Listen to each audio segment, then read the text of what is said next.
नमस्कार दोस्तों, स्वागत है आपका महामना एकेडमी के इस लर्निंग प्लेटफॉर्म पे। तो दोस्तों, हम जानते हैं कि हम लोग CUT UG की तैयारी में लगे हुए हैं। उसमें आपका हिंदी भाषा में हम लोग वर्ण विचार पढ़ चुके हैं। तो हम लोग अक्सर अपठित गद्यांश में जब पढ़ते हैं, अपठित गद्यांश एक उसमें बिंदु है, शीर्षक है, उस नाम से हमको प्रश्न करने होते हैं। उसमें गद्यांश पूछता है। तो पहला जो अभी कुछ बदलाव हुआ है, उसमें बदलाव ये हुआ है कि गद्यांश में पहले बहुत ज़्यादा बदलाव नहीं हुआ, बस छोटा सा परिवर्तन ये हुआ है कि पहले गद्यांश पूछता था 300 और 350, मतलब 300 और 350 शब्द होते थे गद्यांश में। लेकिन अब आपके लिए और सहज और आसान कर दिया गया है। उसमें आपसे सिर्फ 200 शब्दों का या 250 शब्दों का एक गद्यांश पूछा जाएगा। उसमें से आपको प्रश्न करने होते हैं, उसमें से आपको प्रश्न करने होंगे। और लगता तो बहुत आसान है, बहुत सरल है, लेकिन हम लोग अक्सर हवा में आकर के प्रश्न करने लगते हैं और बहुत आसान चीज़ें हम गलत करके आ जाते हैं। तो उन गलतियों को आज हम सीखेंगे कि किस तरीके से हमको परीक्षा हॉल में ये गलती नहीं करनी है। क्योंकि यदि छोटी छोटी चीज़ों को लेकर आप चलेंगे तो बहुत ही अच्छे से आप प्रश्नों को हल कर पाएंगे और बहुत ही आपके लिए लाभकारी होने वाला है ये सेशन। तो हम समझेंगे आज अपठित गद्यांश। अपठित गद्यांश किसको कहते हैं ये जानना बेहद ज़रूरी है। जैसा कि लिखा हुआ कि अपठित, अपठित मतलब जो पढ़ा नहीं गया है। अपठित, अपठित अर्थात जो पढ़ा न जाए या जो पढ़ा नहीं गया है, जो पढ़ा नहीं गया है।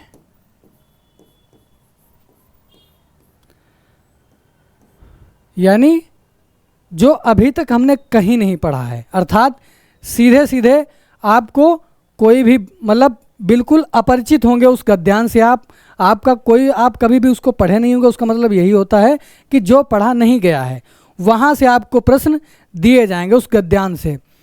क्योंकि अपठित गद्यांश प्रश्न पत्र का वह अंश होता है जो पाठ्यक्रम में निर्धारित पुस्तकों से नहीं पूछा जाता है। क्या है कि निर्धारित पुस्तकों से नहीं, आज जैसे पढ़ के आए हैं आप, first year, inter, 9th 11th पढ़ के आए हैं, जो भी पढ़ के आए हैं, तो वहाँ से नहीं पूछा जाएगा। सीधी बात लिखी हुई यहाँ पर के आप देखिए, कह रहा है कि वह अंश जो पाठ्यक्रम में निर्धारित पुस्तकों से नहीं पूछा जाता है। जो ऐसा समझते हैं कि उस पाठ से कोई पूछ देगा, हम मंत्र कहानी प्रेमचंद का पढ़े वहाँ से पूछ देगा, या हम जो पीछे पढ़ते चले आए हैं वहाँ से पूछ, ऐसा कुछ नहीं है।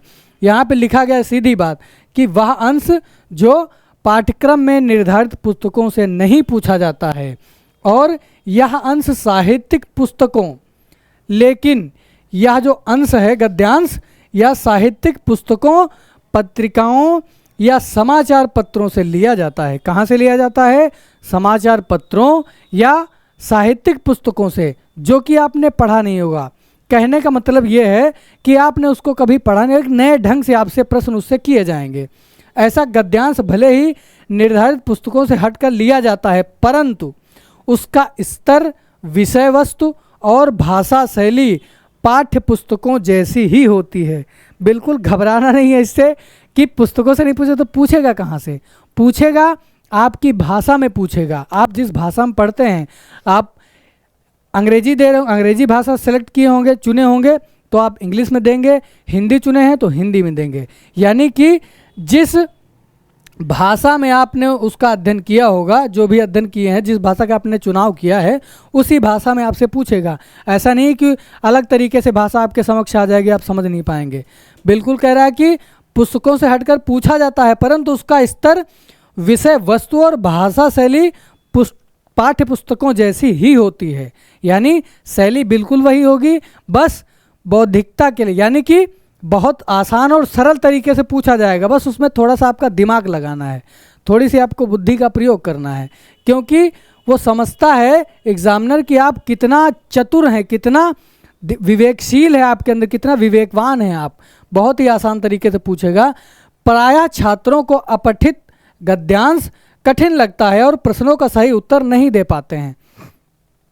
आप लोग पढ़ते होंगे, अचानक से प्रश्न हल करने लगते हैं फटाफट कि जल्दी इसमें ये होगा, इसमें होगा, और अक्सर हम यही गलती कर बैठते हैं कि हमको लगता तो बहुत आसान है, लेकिन जब प्रश्न हम करते हैं और छोटी छोटी चीज़ें हम नहीं सीखते हैं तो प्रश्न हमारे गलत हो जाते हैं और हमारा उत्तर गलत हो जाता है। तो उन्हीं को सीखने के लिए हम यहाँ पे आज चर्चा कर रहे हैं कि प्रायः छात्रों को अपठित गद्यांश कठिन लगता है। कभी कभी कठिन भी लगता है, कभी कभी कठिन पूछ लेता है, लेकिन ऐसा होता कुछ नहीं है। बस उसके नियम कानून आप जान लेंगे तो आपके लिए चीज़ें आसान हो जाएंगी, सरल हो जाएंगी और सहज हो जाएंगी। तो प्रश्नों का सही उत्तर दे पाते हैं। इसका कारण अभ्यास की कमी है। हम लोग अक्सर क्या करते हैं कि हिंदी में जो कुछ पढ़ना होगा पढ़ लेंगे, क्या अरे यार उसमें क्या है, उसको तो ऐसे चुटकी में हल कर देंगे। लेकिन आप चुटकी में हल करेंगे तो प्रश्न आपके गलत हो जाएंगे। चुटकी में नहीं, दिमाग का थोड़ा सा प्रयोग करना है, थोड़ा सा उसको इस्तेमाल करना है, तब आप समझेंगे कि सच में हमारा अगर 3 या 4 नंबर का पूछता है अपठित गद्यांश, तो हमको करना क्या है, उसको गलत कतई नहीं करना है, बिल्कुल भी हमको गलत नहीं करना है। तो इस चीज़ को समझने के लिए हम आगे बढ़ते हैं कि कहता है कि अभ्यास की कमी रहती है। आप 10 हल कर लेंगे, 5 हल कर लेंगे तो बहुत ही आसानी से समझ जाएंगे। उसी को समझाने के लिए हम आज इस पे चर्चा कर रहे हैं। अपठित गद्यांश को बार बार हल करने से होता क्या है, हल करने से आपको एक समझ विकसित हो जाती है कि प्रश्न किस तरीके से किए जाएंगे, किस तरीके से हमको हल करना है, उसको किस तरीके से समझना है, कहाँ पे महत्वपूर्ण बिंदु है, प्रश्न में किस तरीके से पूछ रहा है। तो इन सब बारीकियों को समझने के लिए हम ये पढ़ रहे हैं कि अपठित गद्यांश। अपठित गद्यांश क्या क्या उसमें है, आगे चर्चा करेंगे हम। देखिए, कहता है कि बोधगम्यता क्यों पूछता है, क्यों ऐसा आसान प्रश्न दे देता है कि करने के लिए आप अपठित गद्यांश करिए, क्योंकि उसमें आपका बुद्धि का आकलन किया जाता है। बहुत सारे प्रश्न होंगे आप रट के जाएंगे, उसमें क्या है, आप जो भी रटे हुए हैं कि तुलसीदास का जन्म कहाँ हुआ, या उसमें संधि कौन सी है, या बहुत सारे प्रश्न ऐसे हैं जो आप रट के, साहित्य में तो अक्सर रट के ही जाते हैं, लेकिन व्याकरण में समझना होता है, तो समझना होता है। और इसमें भी वही समझना काम है, समझने का इस्तेमाल करना है। यहाँ पर कह रहे समझ समझ के जो ना समझे, मेरी समझ से वो ना समझ है। तो आपको समझना है, समझना बेहद ज़रूरी है। जब आप समझ जाएंगे तो आपके प्रश्न बहुत ही सहज और आसान लगेंगे। बोधगम्यता क्या है, बोधगम्यता मतलब तुम्हारे दिमाग का परीक्षण किया जा रहा है। परीक्षार्थी का जो दिमाग है वो किस तरीके से चलता है, बहुत सारी चीज़ें इनसे उनको समझ में आती हैं। तो यहाँ से कहता है कि बोधगम्यता से तात्पर्य परीक्षार्थी द्वारा किसी विषय को समझना। क्या है, किसी विषय को समझना, अवधारित करने की योग्यता। अवधारित मतलब उसकी समझ को धारण करना है हमको। वो प्रश्न इस तरीके से देगा कि उसकी समझ को हमको समझना है कि किस तरीके से प्रश्न या सवाल किए जा रहे हैं। अवधारित करना मतलब धारण करना उसको, क्या वो कहना चाहता है गद्यांश, क्या उससे प्रश्न किया जा रहा है, वहाँ तक हम पहुँच पा रहे हैं कि नहीं पहुँच पा रहे हैं। तो अवधारित करने की योग्यता, उसका संपूर्ण अर्थों में विश्लेषण। और क्या है, संपूर्ण अर्थों में पूरा परिच्छेद या गद्यांश जो होता है वो कहना क्या चाह रहा है अंततः। कभी कभी हमसे शीर्षक पूछ देता है, कभी कभी शीर्षक पूछ देता है कि इस गद्यांश का शीर्षक क्या होगा। तो आप जब पूरा पढ़े होंगे, उसका विश्लेषण करेंगे, समीक्षा करेंगे आप उसकी, यानी हर एक बिंदु को आप समझेंगे कि उसका कहने का उद्देश्य क्या है। शीर्षक तभी पूछेगा जब उसमें कोई उद्देश्य निहित होगा। और जाहिर सी बात है, जब कोई गद्यांश पूछा गया है तो कोई ना कोई उसमें एक मूल तत्व निकल कर आता है। जैसे हम कविता कहानी पढ़ते हैं तो उसमें एक उद्देश्य लेकर चलता है लेखक या कवि कि हमको क्या स्थापना करना है या हमको क्या बताना है। आप सब कविताएं पढ़ते होंगे, हिंदी में पढ़ते पढ़ाते चले आए हैं, तो कविताओं का मूल उद्देश्य क्या है या वो किस चीज़ को बताना चाहता है पाठक को। आप मंत्र कहानी पढ़े हैं, प्रेमचंद की बहुत सारी कहानियां हैं, तो उन कहानी में क्या कहा जा रहा है मंत्र के माध्यम से, तो उसमें क्या होता है कि उसका संपूर्ण अर्थों में विश्लेषण करना होता है। उसमें एक बात लिखी होती है, एक बात जो कहना चाहता है लेखक वो लिखी होती है, उसको समझना होता है। इसी प्रकार से गद्यांश में अगर पूछेगा कि शीर्षक क्या है इसका, पूछ देगा कि इस गद्यांश का या इस गद्यांश का शीर्षक क्या है, तो आप जब पूरा गद्यांश बहुत अच्छे से पढ़े होंगे, सहजता से पढ़े होंगे, तो आप अच्छे से मूल्यांकन कर पाएंगे। मूल्यांकन कर उस पर आधारित प्रश्नों का सटीक समाधान निकालने से है। बोधगम्यता का मतलब यही है कि आप अच्छे से विश्लेषण कर लें, उसको समझ लें, उसके शब्दों पे ध्यान देना है कि शब्द भी क्या कह रहे हैं। जब तक शब्दों का अर्थ नहीं समझ पाएंगे तो आप अर्थ मतलब ही नहीं निकाल पाएंगे, उसका गद्यांश का अर्थ समझ में नहीं आ पाएगा, क्योंकि शब्दों से ही गद्यांश मिलकर बने हैं। हमने पढ़ा है कि क्या बोलते हैं, वर्णों से शब्द बना, शब्दों से वाक्य बना, वाक्य से एक भाषा निखर के हमारे सामने आती है। तो ये क्या है कि प्रश्नों का सटीक समाधान निकालने से, यानी आपकी बुद्धि का परीक्षण किया जाएगा, आपकी समझ किस तरीके की है, आप कितना आसानी से समझते हैं। तो हम ये चीज़ें गलत नहीं करेंगे, हम आगे इसके बारे में चर्चा करेंगे। बोधगम्यता समझ लिए हैं कि क्या होता है कि आपकी बुद्धि का परीक्षण किया जाएगा, आपके पास कितना दिमाग है, कितनी बुद्धि है, उसको किस तरीके से हमको इस्तेमाल करना है। आगे पढ़ते हैं हम। गद्यांश। गद्यांश होता क्या है? गद्य माने होता है जो हमको विस्तृत रूप में, कथात्मक रूप में हमको मिलता है। अक्सर करके गद्य का अंश होता है, या पद्यांश भी कभी कभी पूछता है, लेकिन अधिकतर क्या पूछता है? गद्य का अंश पूछता है। अपठित गद्यांश प्रश्न पत्र का वह अंश होता है जो पाठ्यक्रम में निर्धारित पुस्तकों से नहीं पूछा जाता है। ये वही बात लिखी गई यहाँ पर है। आगे चलते हैं हम, देखिए आगे चलते हैं कि क्या होता है इससे होता क्या है। इससे होता है जब हम कई सारे गद्यांश पढ़ेंगे, कविता कहानियाँ पढ़ते हैं, तो उनमें एक शब्दावली प्रयोग होती है, उसमें एक बात लेखक जो स्थापना करना चाहता है वो हम तक पहुँचती है, या एक विषय उसका होता है। हर एक कहानी का, एक कविता का, एक नाटक का एक विषय होता है, यानी पाठक को वहाँ तक ले जाना, वहाँ तक पहुँचाना है पाठक को। तो भाषा का ज्ञान बढ़ता है। क्या होता है? भाषाई ज्ञान बढ़ता है हमारा जब हम गद्यांश पढ़ते हैं, कविता कहानी नाटक निबंध। तो इससे क्या होता है? हमारा भाषाई ज्ञान बढ़ता है, भाषाई ज्ञान में वृद्धि होती है। नए नए शब्दों, मुहावरों तथा वाक्य रचना का ज्ञान होता है। नए नए जो मुहावरे होते हैं, लोकोक्तियों का प्रयोग होता है, तो उन सबको हम जानते हैं। वाक्य रचना किस तरीके से हम भी गद्य मतलब हम भी कहानियाँ लिख सकते हैं, हम भी कविता लिख सकते हैं। कुल मिलाकर वो एक नई चीज़ सिखाने के लिए आपको, ऐसी चीज़ जब आप, जाहिर सी बात है, आप अच्छे पाठक बनेंगे तो आप अच्छे लेखक भी बन सकते हैं। कहते हैं जो अच्छा वक्ता होता है वो पहले अच्छा श्रोता रहा करता है, तब जाके वो अच्छा वक्ता बनता है। तो ये सब सारी चीज़ें सीखने के लिए आप इसको पढ़ना बेहद ज़रूरी है। शब्द भंडार में वृद्धि होती है, शब्द भंडार में आपकी वृद्धि होगी, यानी आपके पास शब्द शक्ति होगी। कहते हैं जिसके पास शब्द शक्ति होती, कवि के पास क्या होती है? एक लेखक के पास क्या होता है? एक साहित्यकार के पास क्या होता है? शब्द शक्ति होती है, यानी वर्ड पावर। जिसके पास शब्द की शक्ति होगी, इसीलिए कहते हैं जहाँ न पहुँचे रवि वहाँ पहुँचे कवि। यानी छोटी सी बात को किस तरीके से कहा जाए, या बड़ी बात को छोटे शब्दों में किस तरीके से कहा जाए, तो क्या होता है? शब्द भंडार में वृद्धि होगी। जब आप पढ़ेंगे कविता कहानी गद्यांश, तो इन सबसे क्या होगा? शब्द भंडार में वृद्धि होगी। इससे भाषिक योग्यता बढ़ती। क्या होता है? भाषा की योग्यता, यानी दक्षता प्राप्त करते हैं आप, भाषा में निपुण निष्णात हो जाते हैं आप। तो पढ़ना बेहद जरूरी है ना। तो क्या है? शब्द भंडार में वृद्धि होगी। प्रसंगानुसार शब्दों के अनेक अर्थ तथा अलग अलग प्रयोगों से परिचित होते हैं। क्या होता है? प्रसंगानुसार, जिस तरीके से उसमें प्रसंग किया जा रहा है या जो बात उसमें कही जा रही है, उसके भाव को समझना है, उसके अर्थ को निहितार्थ को समझना, उसमें अर्थ निहित है उसको समझना है। प्रसंगानुसार शब्दों के अनेक अर्थ तथा अलग अलग प्रयोगों से परिचित होते हैं कि उसका किस तरीके से, किस शब्द का कहाँ पर कैसे प्रयोग किया जाएगा, या उसका अर्थ उसका क्या होता है। मुहावरे या लोकोक्तियाँ जिस तरीके से प्रयोग होती हैं, उनका व्यंग्यात्मक अर्थ क्या होता है, या उनका अभिधात्मक अर्थ क्या होता है। आगे हम पढ़ेंगे शब्द शक्ति होता क्या है, हम पढ़ेंगे इसको। पहले गद्यांश के मूल भाव को समझकर अपने शब्दों में व्यक्त करने की दक्षता बढ़ती है।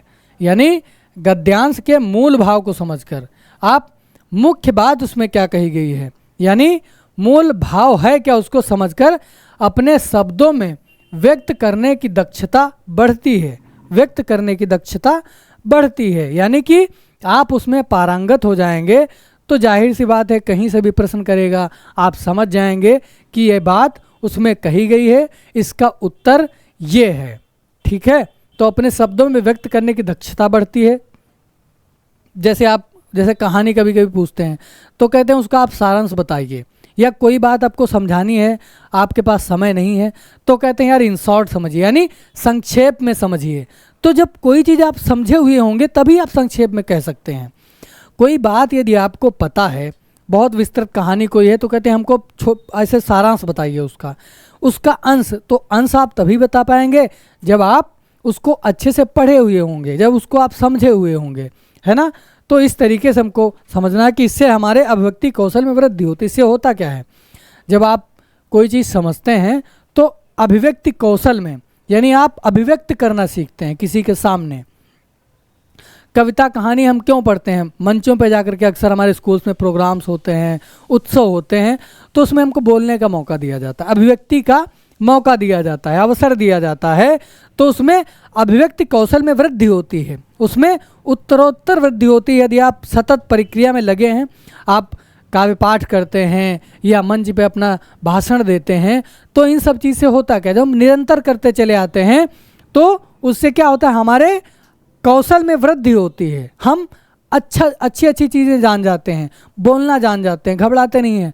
अक्सर हम मंचों पे जाते हैं, घबराहट होने लगती है कि यार किस तरीके से हमको, मैं भी जब पहली बार ऐसे पढ़ाने के लिए तो मैं बहुत हिचक रहा था, लेकिन ये एक सतत प्रक्रिया है, अभ्यास। कहते हैं करत करत अभ्यास ते जड़मति होत सुजान, रसरी आवत जात ते सिल पर परत निशान। कहते हैं करत करत अभ्यास ते, यानी आप निरंतर यदि अभ्यास करते हैं, करत करत अभ्यास से जड़ मति, यानी जो मति की जड़ता है, जो कठोरता है, वो सहज और सरल हो जाएगी। जड़ मति होत सुजान, रसरी आवत जात ते, यानी जब आप कुआं पे जब रसरी बाल्टी से पानी भरा जाता था तो जो कुएं पे डोर होती थी उस पे पत्थर पे निशान बन जाता था। यानी रस्सी तो नाजुक है और पत्थर कठोर है, लेकिन निरंतर अभ्यास से वो पत्थर कट जाता है, ना कि वो रस्सी कटती है। रस्सी भी कटती है पर अधिकतर देखा होगा वहाँ पे निशान बन जाता है। तो ऐसे हमको क्या करना है, अभ्यास से हमको सहज होना है, सरल होना है, हर एक बिंदु को समझना है। तो भाषा योग्यता में वृद्धि होती है। क्या होता है, भाषा योग्यता में वृद्धि होती है, भाषा की योग्यता में वृद्धि होती है। अब देखिए वही बात जो हम आपको बता चुके हैं कि अब क्या होता है, पहले 300 का था, अब कुछ बदलाव आया है पाठ्यक्रम में कि 200 से 250 शब्दों का गद्यांश पूछा जाएगा। सिलेबस में या पाठ्यक्रम में कोई बहुत बड़ा बदलाव नहीं आया है, आपको घबराने की कोई बात नहीं है। आप निरंतर पढ़ते रहिए, बहुत सारी चीज़ें आसान हो जाएंगी व्याकरणिक दृष्टि से। और फिर हम एक पहलू को हर एक पहलू को समझेंगे। तो इसमें क्या है, 200 से 250 शब्द होंगे, यानी कि आपका भार बहुत कम हो गया है, बहुत आसान हो गया है। तो पहले आप पढ़ते हो गद्यांश कितना लंबा पूछ दिया, हम कैसे करेंगे, अरे दादा इतना लंबा कौन करेगा यार। फिर तो कम कर दिया है, यानी आपको और सहज कर दिया गया है। आपको सहजता के लिए उन्होंने 100 शब्दों को हटा लिया है, उसमें से कम कर दिया है। 200 से 250 शब्दों का गद्यांश पूछा जाएगा। और कहाँ कहाँ से पूछा जाएगा, किस किस तरीके से पूछा जाएगा। एक तो होता है तथ्यात्मक। क्या होता है, तथ्यात्मक। तथ्यात्मक मतलब उसमें कुछ तथ्य दिए होंगे, तथ्यात्मक प्रश्न पूछे जाएंगे। कि मान लो साहित्य से अगर पूछ दिया तो कहेगा तुलसीदास का जन्म कब हुआ, उसमें कई सारे सन दे दिए जाएंगे, इस ईस्वी को, या संवत दे दिया जाएगा। एक मतलब डेटा यानी तथ्य पूछा जाएगा उसमें से। फिर एक होता है वर्णनात्मक। वर्णनात्मक क्या होता है, उसमें वर्णन करके गद्यांश पूछा जाएगा। यानी कोई आप किला देखे या कोई किले ऐतिहासिक स्थलों से पूछ लिया, या कोई आपको वर्णनात्मक या वर्णन किया गया होगा उस गद्यांश में किसी बात को लेकर के, या किसी स्थान या किसी इमारत को लेकर के, या बहुत सारे धार्मिक स्थल हैं उन सब को लेकर के वो एक वर्णन किया जाएगा, उस बारे में पूछा जाएगा। तो पहला तो तथ्यात्मक है, तथ्य से पूछा जाएगा, और दूसरा क्या है, वर्णनात्मक है, और तीसरा क्या है, साहित्यिक है। यानी आपसे कहाँ से पूछा जाएगा, साहित्य से प्रश्न किए जाएंगे, यानी साहित्यिक खंड उसमें लिखा होगा, वहाँ से आपसे प्रश्न पूछे जाएंगे। आगे चलते हैं, हम समझेंगे एक एक करके। हम आपको गद्यांश भी करवाएंगे, बिल्कुल आप बने रहिए, आपको गद्यांश करवाएंगे ताकि आप समझ जाएंगे किस तरीके से सर ने बताया है और किस तरीके से हमको यहाँ पर प्रयोग करना है, उस चीज़ों को समझना है हमको। देखिए, हम अक्सर गलतियाँ कर देते हैं, वही आपसे बताया कि आपने देखा कि एकदम हलवा है गरम गरम खा लो। भाई गरम गरम हलवा खाओगे तो मुँह जल जाएगा, यानी कि आपको सावधानी से काम करना है। क्या कहते हैं, कहावत है, देखो कहावत का प्रयोग आ गया है दिमाग में मेरे। कहते हैं कि दूध की जली बिलैया माठा फूंक फूंक पियत है। यानी जो बिल्ली चतुर होती है, जब जल जाती है, एक बार दूध पी रही थी बिल्ली दूध पी रही थी और उसको पता ही नहीं था, एकदम देखी और जुबान लड़खड़ाने लगी उसकी, और फटाक से दूध में अपनी जुबान लगा दी और बिलैया जल गई, बिल्ली की जुबान जल गई। और क्या हुआ, फिर अगली बार ऐसा हुआ कि एक मटकी में माठा रखा हुआ था, मटकी में माठा रखा हुआ था। अब बेचारी गई है, अब दिमाग का लगा लिया उसने, फूंक फूंक के पी रही है। तो यहीं पे हमको करना है कि हमको माठा भी पीना है लेकिन फूंक फूंक के पीना है। तो समझिए इसको कहते हैं चतुराई, चतुराई कहते हैं इसको, समझिए।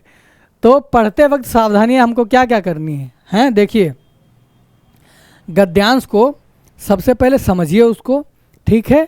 एकाग्रचित होकर शीघ्रता से पढ़ने की कोशिश, एकाग्रचित होकर पढ़िए। एकाग्रचित होकर क्या करना है, बिल्कुल सहज हो जाइए। आपको अगर पहले करना है तो आप पहले करिए, और अगर अंत में करना है तो अंत में करिए। मेरी सलाह ये है, ये मुफ्त के नंबर हैं, समय बहुत कम लगेगा, तो इसको क्या करना है, आपको पहले करना है, या जिस हिसाब से आप करना चाहते हो उस तरीके से गद्यांशों को हल करिए। आप शुरू में जाएंगे, थोड़ा आप दिमाग अच्छे से सही होगा या आप सहज हो जाएं। जब दिमाग एकदम एकाग्रचित हो जाए, संयमित हो जाए, आप सहज महसूस करने लगें, तब क्या करना है, हमको गद्यांश हल करना है। गद्यांश को समझते हुए एकाग्रचित होकर पढ़ना है हमको, ठीक है। शीघ्रता से पढ़ने की कोशिश बिल्कुल ना करें, क्योंकि शीघ्रता से यदि आप पढ़ेंगे तो बहुत सारी चीज़ें छूट जाएंगी। चूँकि गद्यांश तो छोटा है, लेकिन आप तो बिल्कुल हल्के में ले लेंगे और फिर गलतियां कर बैठेंगे, तो उससे हमको गलती नहीं करना है। गति की तीव्र करने से कभी कभी एकाग्रचित्तता भंग हो जाती है।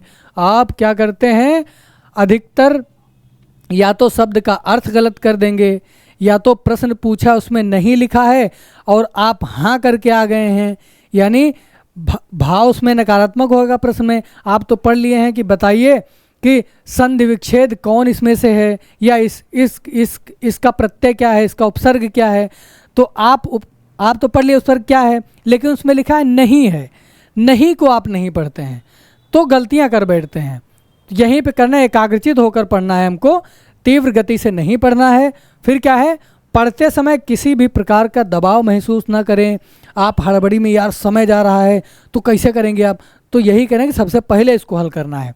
तो पढ़ते समय किसी प्रकार का दबाव महसूस ना करें, आप बिल्कुल दिमाग को सहज रखिए और आसान रखिए, ताकि हम गलत ना कर पाए। मस्तिष्क को तनाव से मुक्त रख के आप करते करते, अक्सर जैसे हिंदी में कर लिए, कहा यार ये गलत हो गया, वो गलत हो गया, यार इसमें तो ये लगाए थे, उसमें वो टिक किए हैं, ऐसे में आप हड़बड़ी कर बैठते हैं। ऐसे में आप हड़बड़ी कर बैठेंगे तो प्रश्न आपका या आपका गद्यांश की समझ आपकी गलत हो जाएगी, आप प्रश्न गलत कर बैठेंगे इस तनाव में आकर के। तो हमको बिल्कुल तनाव मुक्त हो जाइए, क्योंकि नंबर ये फ्री के हैं, यानी मुफ्त के नंबर हैं।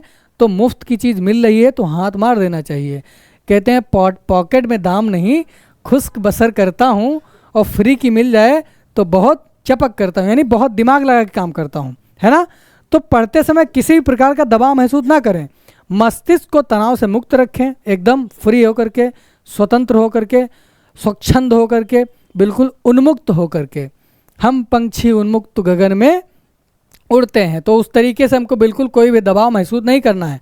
सर्वप्रथम गद्यांश को सावधानी पूर्वक, अर्थात ज्ञान चक्षु खोल कर पढ़ना है, अपने ज्ञान के चक्षुओं को खोलना है, और तब हमको गद्यांश को पढ़ना है। आगे चलते हैं हम।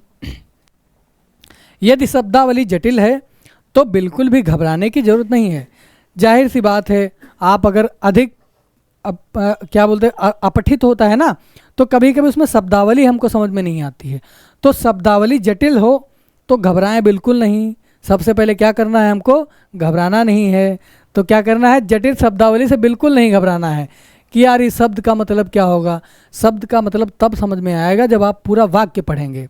आपने शब्द देख लिया, पूछ लिया बताइए बुभुक्षा का मतलब क्या होता है, उसमें दिया हुआ है। हालांकि इतना कठिन नहीं पूछेगा, लेकिन जब साहित्य से अगर गद्यांश दे दिया तो उसमें शब्दावली आपकी थोड़ा जटिल हो सकती है, कठिन हो सकती है। तो उस जटिल शब्दावली से क्या करना है, बिल्कुल घबराना नहीं है। आप अच्छे से वाक्य पढ़िए। अगर वाक्य में शब्द का अर्थ समझ में नहीं आ रहा है तो 2 वाक्य और पढ़िए। इस तरीके से हम बताएंगे। अभी गद्यांश को समझ लेना है ना।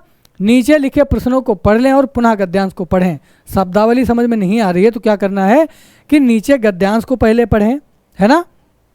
पहले प्रश्न को पढ़ लें, पहले प्रश्न को पढ़ लें और फिर क्या करें, पुनः गद्यांश को पढ़ें। और क्या करें, नीचे जो प्रश्न लिखा हो, नीचे जो प्रश्न हो या सवाल हो, उनको जब गद्यांश पढ़ते जैसे पूछ लिया कोई चीज़ तो प्रश्न दे दिया। ऐसा अगर आपको गद्यांश में कोई वैसी चीज़ दिख रही, कोई वैसा शब्द मिल रहा है प्रश्न से संबंधित, तो उसको रेखांकित कर लीजिए, उसको रेखांकित कर लीजिए, ताकि जब हम प्रश्न दोबारा से पढ़ें या उस गद्यांश को दोबारा से पढ़ें तो प्रश्न का उत्तर फटाक से मिल जाए और हमको आसानी होगी उसको करने में। मिलते जुलते उत्तर विकल्प में होते हैं। क्या होता है भाई, जाहिर सी बात है, प्रश्न पूछ रहा है तो आपकी बुद्धि का ही प्रयोग वहाँ पर करना होगा। आपके बुद्धि का परीक्षण किया जा रहा है। तो आपको लगेगा जो विकल्प दिए हैं उसमें बहुत सेम है, बिल्कुल आपको लगेगा नहीं कि ये है कि ये है कि ये है कि ये है, 4 ऑप्शन होंगे। तो आप क्या करते हैं, मिलते जुलते विकल्प होते हैं। गौर करें कि कौन सा उपयुक्त शब्द, कौन सा उपयुक्त विकल्प होगा, कौन सा उपयुक्त शब्द यहाँ पर, यानी यह विकल्प आपका कौन सा उपयुक्त है। जब आप पढ़े हुए होंगे तभी इसकी समझ होगी आपको। शब्द की शक्ति सीमा अर्थ भार पर गौर करें, यानी शब्द की सीमा अर्थात शब्द कहने का प्रयास क्या, शब्द का अर्थ कहाँ तक जा रहा है, किस तरीके से जा रहा है। अर्थ भार पर गौर करें, यानी अर्थ को ग्रहण करें। अर्थ क्या कहना चाहता, शब्द का अर्थ क्या कह रहा है, उसको हमको समझना है।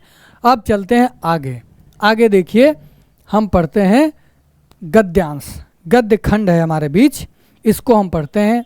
आपको लग रहा बहुत लंबा चौड़ा हो गया है गद्यांश, तो लंबा चौड़ा है नहीं, बहुत ही आसान है। हम आप समझ चुके हैं कि हमको गद्यांश को किस तरीके से पढ़ना है, कैसे समझना है, बारीकियों को समझना है। समझिए, देखिए गद्य खंड लिखा हुआ है, इसको पढ़िए। लिखा है, भारत में हरित क्रांति का मुख्य उद्देश्य देश को खाद्यान्न मामले में आत्मनिर्भर बनाना था। हरित क्रांति आप पढ़े हुए होंगे तो हमको शब्दावली कोई जटिल नहीं है, सब सहज और सरल है। भारत में हरित क्रांति का मुख्य उद्देश्य देश को खाद्यान्न मामले में आत्मनिर्भर बनाना है। आत्मनिर्भर एक ये शब्द आ गया, ठीक है। लेकिन इस बात की आशंका मतलब इस बात की शंका या आशंका किसी को नहीं थी कि रासायनिक उर्वरकों और कीटनाशकों का अंधाधुंध इस्तेमाल न सिर्फ खेतों में बल्कि खेतों से बाहर मंडियों तक में होने लगेगा।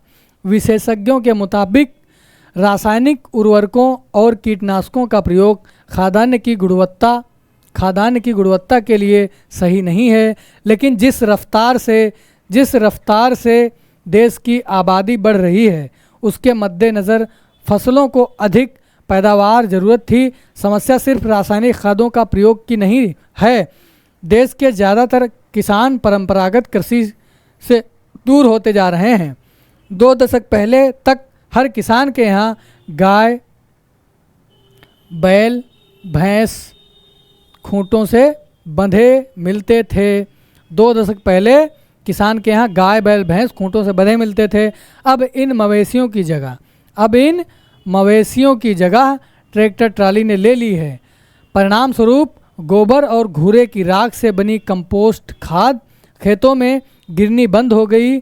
पहले चैत बैसाख में गेहूं की फसल कटने के बाद किसान अपने खेतों में गोबर, राख और पत्तों से बनी जैविक खाद डालते थे। इससे न सिर्फ खेतों की उर्वरा शक्ति बरकरार रहती थी, बल्कि इससे किसानों को आर्थिक लाभ के अलावा बेहतर गुणवत्ता वाली फसल मिलती थी। आप समझ गए होंगे कि किस बारे में बताया जा रहा है, यानी खेतों की गुणवत्ता यानी उनसे पैदावार से संबंधित बात की जा रही है।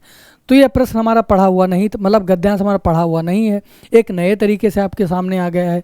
हम लोग चीज़ें समझ रहे हैं। आत्मनिर्भर माने खुद से उसको आत्मनिर्भर बनाना है, स्वावलंबी बनाना है, आत्मनिर्भर बनाना है। लेकिन इस बात की आशंका थी, मतलब एक शंका थी, एक संदेह था कि किसी को न थी, मतलब ऐसी आशंका किसी को नहीं थी कि रासायनिक उर्वरकों को और कीटनाशकों का अंधाधुंध इस्तेमाल न सिर्फ खेतों में बल्कि खेतों के बाहर मंडियों तक में होने लगेगा। यानी हम उसका प्रयोग हर जगह हो रहा है, आजकल अतिक्रमण हुआ जा रहा है कि हम लोग दवाइयों को इस तरीके से इस्तेमाल कर रहे हैं, प्रयोग कर रहे हैं, जिससे खेत की उर्वरक शक्ति कम हो रही है। तो आप इनका उर्वरकों का प्रयोग समझते होंगे, कीटनाशकों का। तो ये शब्दावली लिखिए, आप परिचित होंगे इससे। मवेशियों मतलब जो जानवर हैं, हम लोग पालतू जानवर हैं, उनको पालते थे खेती में काम करने के लिए, बैल, गाय, भैंस, ये कृषक जीवन में बहुत उपयोगी हैं।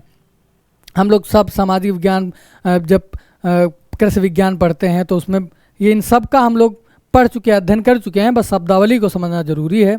अगर आपको समझ में नहीं आ रहा है तो आप पढ़ेंगे तो एक वाक्य में आपको समझ आ जाएगा कि अगर शब्द समझ में नहीं आ रहा है तो एक वाक्य जब पढ़ेंगे तो आप शब्द से परिचित हो जाएंगे। चैत बैसाख में गेहूं की फसल कटने के बाद किसान अपने खेतों में गोबर, राख और पत्तों से बनी जैविक खाद डालते थे। यानी जब गेहूं की फसल कट जाती थी उसके बाद गेहूं खेत परती हो जाते थे और उन परती खेतों में हम लोग जो जानवरों से खाद पैदा होती थी, उनके गोबर से जो खाद बनती थी, वो जब सड़ जाती थी कई सालों की, 1 साल की, 2 साल की, तब उसको हम अपने खेतों में डाल आते थे, उसको खेतों में पसार आते थे। और जिससे खेत क्या होते थे, खेत अच्छे से उसमें पैदावार होती, यानी जैविक खाद से उसमें अन्न पैदा होता था और उसकी गुणवत्ता उच्च थी। और अब क्या होगा, हम लोग अधिक से अधिक रासायनिक उर्वरकों का प्रयोग कर रहे हैं। फसल कोई भी उन रासायनिक मतलब कीटनाशक दवाइयों के द्वारा होती ही नहीं। कोई चीज़ें हैं, कोई चीज़ हम अरहर बोते हैं तो उसमें कीड़े आ जाते हैं, या कोई भी फसल बोते हैं तो उसमें कीड़ों के आतंक से बचने के लिए हमको मजबूरी हो गई है तो हम उनका प्रयोग करते हैं। इससे क्या हो रहा है, अधिक से अधिक बीमारियां हमारे समाज में पैदा हो रही हैं। खैर, आप गद्यांश पढ़ चुके हैं, हर एक चीज़ को समझ लिए हैं। अब चलते हैं प्रश्नों पे। हमको प्रश्न देखने हैं। हमने पढ़ लिया है, गद्यांश को समझ लिया है कि कहाँ से बात की जा रही है। अब पढ़ते हैं। देखिए, प्रश्न दिए हुए हैं और उसमें विकल्प भी दिए हैं, पढ़ना है हमको। देश में हरित क्रांति का उद्देश्य क्या था? देश में हरित क्रांति का उद्देश्य क्या था? 4 विकल्प दिए हुए हैं, आपको समझना है कि क्या दिया हुआ है। आपने प्रश्न पढ़ लिया, गद्यांश पढ़ लिया, प्रश्न पढ़ लिया। अगर यहाँ पे समझ नहीं आ रहा क्या लिखा था, देश को खाद्यान्न मामले में आत्मनिर्भर बनाना है, इस शब्द को आप पकड़ लिए हैं, आप इस शब्द से परिचित हो रहे थे कि क्या बात कही जा रही थी, लेकिन आपकी बात तब भी समझ में नहीं आ रही तो अगला विकल्प पढ़िए।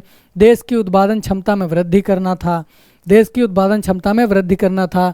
आप जाहिर सी बात है पढ़े हैं तो ये भी विकल्प हो सकता था, लेकिन उसमें मेंशन नहीं, उसमें दिया नहीं गया है। निर्यात में वृद्धि करना था। भाई, देश में हरित क्रांति का उद्देश्य क्या था? उद्देश्य तो सही लिखे हैं, उद्देश्य तो सब सही, लेकिन तुमको गद्यांश में क्या मिल रहा है? गद्यांश से प्रश्न पूछा गया है, ना कि उसमें हरित क्रांति के उद्देश्य आपको गिनाने हैं। लिखा तो सारी बातें सही, लिखी तो सारे विकल्प सही हैं, लेकिन हमको गद्यांश को ध्यान में रखते हुए प्रश्नों को हल करना है। इसीलिए कहते हैं कि ये अपठित गद्यांश हैं, जो पढ़े नहीं गए हैं। जाहिर सी बात है हरित क्रांति के उद्देश्य में ये सब शामिल था, लेकिन करना क्या है, हमको गद्यांश के माध्यम से चलना है।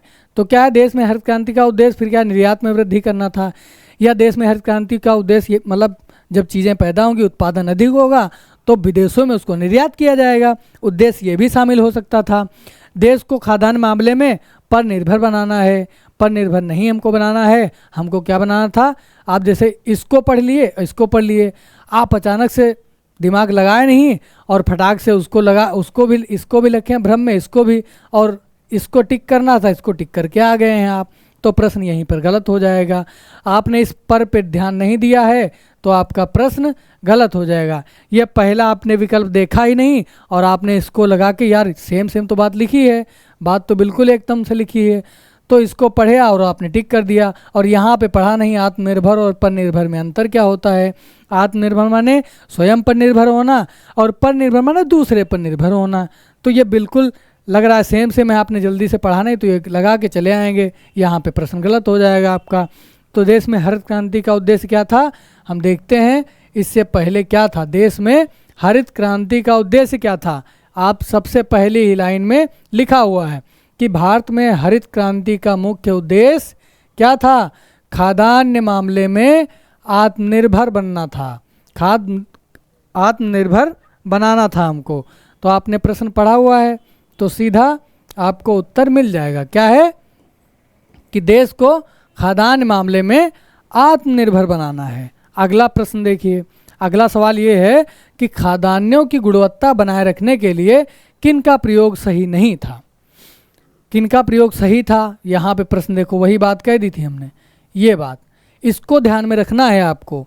प्रश्न गलत हो जाएगा, सवाल गलत हो जाएगा अगर आप ध्यान नहीं देंगे एक एक बिंदु पे।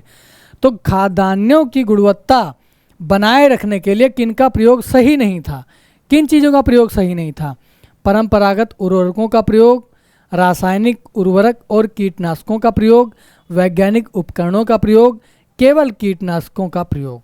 तो आप पढ़ के आए हैं, अगर आपके समझ में नहीं आ रहा तो आप तुरंत गद्यांश को पकड़िए। क्या लिखा है कि खाद्यान्नों की गुणवत्ता बनाए रखने किन का प्रयोग सही नहीं था, किन का प्रयोग सही नहीं था। तो देखिए किन का प्रयोग सही नहीं था, यहाँ पे पढ़ेंगे कि भारत में हरित क्रांति का मुख्य उद्देश्य खाद्यान्न मामले में आत्मनिर्भर बनना था, लेकिन इस बात की आशंका थी किसी की नहीं थी कि किसी रासायनिक कीटनाशकों का अंधाधुंध इस्तेमाल न सिर्फ खेतों में बल्कि खेत के बाहर मंडियों तक में होने लगेगा। विशेषज्ञों के मुताबिक रासायनिक उर्वरकों कीटनाशकों का प्रयोग खाद्यान्न की गुणवत्ता के लिए सही नहीं है। क्या है यहाँ पर, कीटनाशकों का प्रयोग खाद्यान्न की गुणवत्ता के लिए सही नहीं है। देखिए यहाँ पे प्रश्न करिए आप, सवाल देखिए, सवाल पे जाइए फटाक से।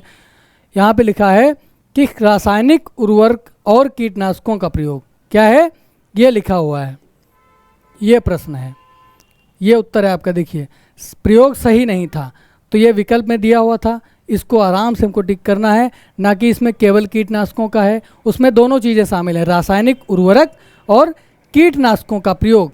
अगला प्रश्न देखिए, हरित क्रांति का मिट्टी की उर्वरा शक्ति पर क्या असर हुआ, मिट्टी पर क्या उर्वरक शक्ति पर असर हुआ। आप तुरंत जाइए अपने गद्यांश पे, गद्यांश को पढ़िए और प्रश्न हमारा क्या था, देखिए यहाँ पे कि हरित क्रांति का मिट्टी की उर्वरा शक्ति पर क्या असर हुआ है। तो सीधा आइए गद्यांश पे चलते हैं, क्या असर हुआ है। देखिए आबादी बढ़ रही है, गुणवत्ता सही नहीं है, लेकिन जिस रफ्तार से देश की आबादी बढ़ रही है उसके मद्देनजर फसलों की अधिक पैदावार जरूरी थी। समस्या सिर्फ रासायनिक खादों के प्रयोग की नहीं है, देश के ज़्यादातर किसान परंपरागत कृषि से दूर होते जा रहे हैं। परंपरागत मतलब जो प्राचीन परंपरा चली आ रही थी, जैसे कि जैविक खाद का प्रयोग करना, रासायनिक उर्वरकों का कम प्रयोग करना, बैलों से खेती होती थी, लेकिन अब नए नए उपकरण आ गए हैं। ये परंपरागत का अर्थ हो गया, यानी प्राचीन काल से जो खेती का जो संसाधन थे उनका किस तरीके से प्रयोग हो रहा था खेतों में, उसकी बात यहाँ पर की गई है। 2 दशक पहले तक हर किसान के यहाँ गाय बैल और भैंस खूंटों से बंधे मिलते थे, अब इन मवेशियों की जगह ट्रैक्टर ट्राली ने ले ली है। यानी बहुत सारे उपकरण आ गए हैं हमारे खेतों के प्रयोग के लिए। परिणाम स्वरूप गोबर और घूरे की राख से बनी कंपोस्ट खाद खेतों में गिरनी बंद हो गई है। पहले चैत बैसाख में गेहूं की फसल कटने के बाद किसान अपने खेतों में गोबर राख और पत्तों से बनी जैविक खाद डालते थे। क्या डालते थे, जैविक खाद डालते थे। इससे न सिर्फ खेतों की उर्वरक शक्ति बरकरार रहती थी, बल्कि इससे किसानों की आर्थिक लाभ के अलावा बेहतर गुणवत्ता वाली फसल भी मिलती थी। प्रश्न जब आप पढ़ेंगे तो आपको सीधा उत्तर मिल जाएगा कि क्या यहाँ पर रासायनिक उर्वरकों, हरित क्रांति में मिट्टी का उर्वरक शक्ति पे क्या असर हुआ है। तो दोनों असर हुए हैं हमारे, रासायनिक उर्वरकों और कीटनाशकों के प्रयोग से ज़मीन प्रदूषित हो गई है, यानी उत्पादन की क्षमता कम हो गई है। सारी निर्भरता उन उर्वरकों पर ही होगी, यानी खाद हम नहीं डालेंगे तो हमारा उत्पादन कम हो जाएगा। और क्या है, वह अपनी उपजाऊ क्षमता खो चुकी है, अपनी उपजाऊ क्षमता, यानी मिट्टी में जो जैविक खाद पड़ती थी तो उसकी स्वयं की शक्ति उत्पन्न होकर आती थी। और अब क्या हो गया है, पूरी तरीके से निर्भर हो गए हैं हम रासायनिक उर्वरकों पे, इससे हमारी खेती की गुणवत्ता जो है वो कम हो रही है। अगला गद्यांश पढ़ते हैं हम। ये गद्यांश हो गया, आप हल कर लिए। अगला परिच्छेद देखते हैं। देखिए बहुत ही आसान है, इसको बहुत छोटा दिया हुआ है। विश्व प्रसिद्ध भारतीय बैडमिंटन खिलाड़ी प्रकाश पादुकोण को वर्ष 2021 के लिए बैडमिंटन वर्ल्ड फेडरेशन द्वारा प्रतिष्ठित लाइफ टाइम अचीवमेंट अवार्ड से सम्मानित किया गया था। विश्व के पूर्व नंबर 1 खिलाड़ी और पहली बार भारतीय विश्व चैंपियनशिप पदक विजेता प्रकाश पादुकोण ने बैडमिंटन में विकास में महत्वपूर्ण योगदान दिया है। वर्ष 2018 में उन्हें भारतीय बैडमिंटन संघ द्वारा लाइफ टाइम अचीवमेंट्स अवार्ड से सम्मानित किया गया। बैडमिंटन वर्ल्ड फेडरेशन बैडमिंटन खेल का एक अंतर्राष्ट्रीय शासी निकाय है जिसकी स्थापना वर्ष 1934 में हुई। तो इसमें तथ्यात्मक पूछा है, उसमें एक डेटा दिया हुआ। देखिए एक तथ्य दिए हुए हैं कई सारे। विश्व प्रसिद्ध भारतीय बैडमिंटन खिलाड़ी प्रकाश पादुकोण 2021 के लिए बैडमिंटन वर्ल्ड फेडरेशन द्वारा प्रतिष्ठित लाइफ टाइम अचीवमेंट अवार्ड, एक तो ये तथ्य हो गया आपका। फिर है विश्व के पूर्व नंबर 1 खिलाड़ी पहली बार भारतीय विश्व चैंपियनशिप पदक विजेता प्रकाश पादुकोण ने बैडमिंटन के विकास में महत्वपूर्ण योगदान दिया है। वर्ष 2018 में देखिए यहाँ पे तथ्य दिया हुआ है, इसको ध्यान रखिए क्योंकि तथ्यात्मक भी पूछा जाता है आपसे। तो ये क्या है, तथ्यात्मक एक तथ्य दिया हुआ है कि भारतीय बैडमिंटन संघ द्वारा लाइफ टाइम अचीवमेंट अवार्ड से सम्मानित किया गया था, उनको सम्मान दिया गया था, ये भी एक तथ्य बन गया। तो ये तथ्यात्मक है। आप सीधा प्रश्न पढ़ेंगे, चूँकि गद्यांश जब आप पढ़ लेते हैं तो प्रश्न पे जाना बहुत ज़रूरी है कि किस तरीके से प्रश्न पूछा गया है। सीधा तथ्य दिए हुए हैं, उसमें से उठाना है हमको। प्रकाश पादुकोण किस खेल से संबंधित हैं? किस खेल से संबंधित? देखिए किस खेल से संबंधित हैं, पहले ही लिखा हुआ है कि बैडमिंटन की बात की जा रही है तो वही दिया हुआ है, बैडमिंटन के खिलाड़ी हैं। आसान सा प्रश्न है तो यहाँ पे ये हो जाएगा विकल्प। फिर है प्रकाश पादुकोण को भारतीय बैडमिंटन संघ द्वारा लाइफ टाइम अचीवमेंट अवार्ड कब सम्मानित किया गया। फिर आइए गद्यांश पे। आप भ्रम में मत पड़िए, जिसे लगा दिए जल्दी में जा करके कि ये होगा कि ये होगा, तो सीधा भाई उस पर गद्यांश पे जाइए। गद्यांश पे जाएंगे तो चीज़ें गलत नहीं होंगी। कब सम्मानित किया गया था? देखिए यहाँ पर ये लिखा है लाइफ टाइम अचीवमेंट अवार्ड से सम्मानित किया गया। कब किया गया? 2018 में किया गया है। 2018 में किया गया है, तो देखिए यहाँ पर 2018 में किया गया है। यहाँ पे ये आपका विकल्प सही हो जाएगा। 2018 आपका विकल्प सही हो जाएगा। बैडमिंटन वर्ल्ड फेडरेशन की स्थापना किस वर्ष हुई थी? तो आप सीधा गद्यांश पे जाइए, ज़्यादा दिमाग मत लगाइए, बहुत आसान है। कब स्थापना की गई थी? कहाँ पे दिखा? देखिए सबसे लास्ट में अंतिम पंक्ति है, 1934 में स्थापना हुई थी। तो ये हमारे गद्यांश के प्रश्न हल हो गए हैं। तो हमको क्या करना है?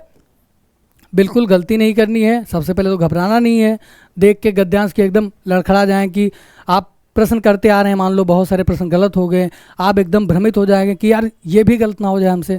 तो सबसे पहले इसको करिए या तो फिर बाद में करिए। तो क्या करना है, बहुत सहजता से हमको गद्यांश पढ़ने हैं और सारे प्रश्न हमको आसानी से हल हो जाएंगे। ठीक है, तो आगे हम चर्चा करेंगे। तब तक बने रहिए हमारी महामना एकेडमी के इस लर्निंग प्लेटफॉर्म से। तो हम चर्चा करते रहेंगे। हिंदी के हर एक बिंदु को हमको समझना है ताकि व्याकरणिक दृष्टि से हम सही हो जाएं और हमको कोई भी प्रश्न गलत ना लगे। बहुत बहुत धन्यवाद आपका।